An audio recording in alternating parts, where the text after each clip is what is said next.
So B Corps are organisations that feel very strongly that they should be giving back to the community around them, looking after their staff, working with their staff, understanding the impact that they have on the environment, and ensuring that their customers are held very high in the way that they do business, and ensuring that the way we do business is ethical and moral, and we look after what it is that we're doing, and ensuring that we do a good job while doing it.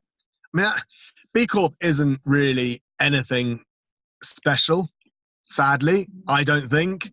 It's the way that we should be doing business. And what's kind of sad is that we've now had to invent a certification to do what we should be doing, if that makes sense. Yeah, no, definitely. One of my questions was actually about certification, and how important you think certification is for creating positive change, and what are the challenges of that? Because obviously we know, like, through kind of fair trade certification, that actually is too complicated a process for some small producers, so therefore they can't get the certification, and then it's the perception that they're not fair trade even when they might be working along the same principles as fair trade. And so that kind of, do we need all these certifications? What's the public perception of that? Other business perception, government perception? Because I'm assuming that you also, you have a certification with your business? Yeah, we do. And I think as it is at the moment, I think it's incredibly important. I think B Corp is what we need at this very moment in time, because it highlights what businesses are doing good and have a good social purpose. I'm hoping that in 10, 15, 20 years' time, B Corps don't exist because everyone's doing it. So therefore, why have a certification on something that everyone's doing? I mean, an awful lot of Quaker businesses, when in the early 1900s and late 1800s, were B Corps, really, in their own rights. If you look at Cadbury's and the way they looked after their staff, and the Lever brothers and the way they looked after their brothers, we have almost gone in a full circle with the way that businesses are in some respects. And surely that is a good thing, and to progress that. And but B Corp is a big part of it at the moment, I think. Yeah,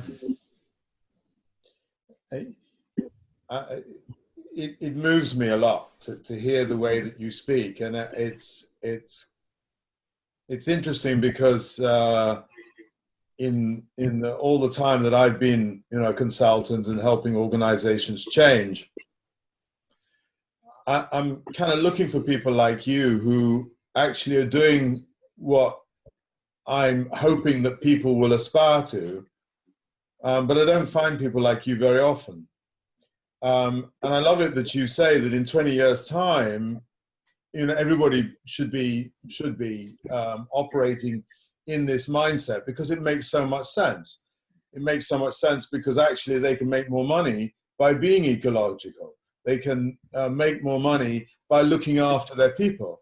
And yet we live in a world where the paradigm is actually very different.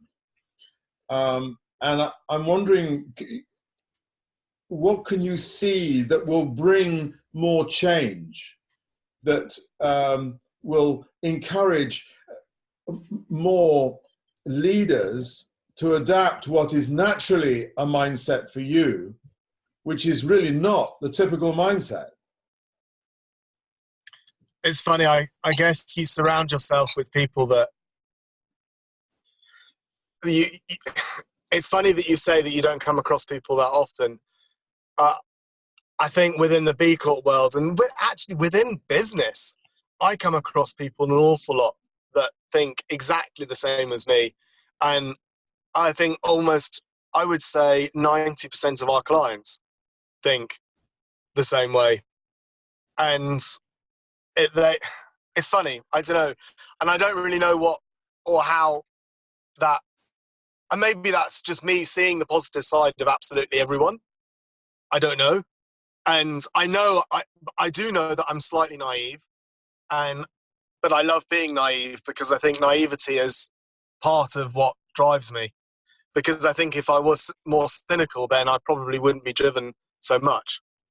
Yeah, but as you say, when you started to say kind of that you attract the people that you resonate with, if I can use that word. And it's like the kind of people who want to work with you are the kind of people who think like you, because they have that mindset, which is fantastic.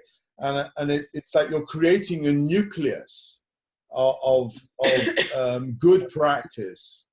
And actually, it's really great to hear in this country, because I was based in the States for a while, and I loved meeting the people like you. You know, you look at the Patagonias and the container stores and people like that are so driven to run an ethical organization from the roots up, and just seeing how successful they are, seeing how happy people are working in them.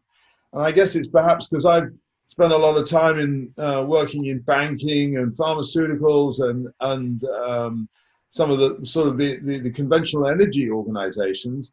You see individuals like that, but I haven't come across many organizations like that. And I just think that, you know, working with people like you is so important. And, you know, I'd love to support you in any way I could to get out there and to influence the people who can't see the logic in what comes completely naturally to you. I think if you read about the subject and know that 92% of millennials will buy off an ethical consumer, the organisations in Unilever that have a much more sustainable and ethical grounding have grown 50% faster than any of the other companies. If you read about what is happening and it makes absolute business sense. But what's really nice about it is it makes good business sense and it feels quite good. You know what? You can go into a meeting and be quite honest and go, yeah, I had a rubbish day yesterday and I didn't get on with your work. I'm really sorry, but I absolutely will get that done tomorrow. And then you end up doing a much better job because you are a bit worried that they will go to use someone else. But that honesty is just life. And I'm not saying you always don't do the work you do, but just treat people as you would treat yourself. And I think it's a lot easier to run a business and to work in business if you do that, because none of us want to be treated like idiots.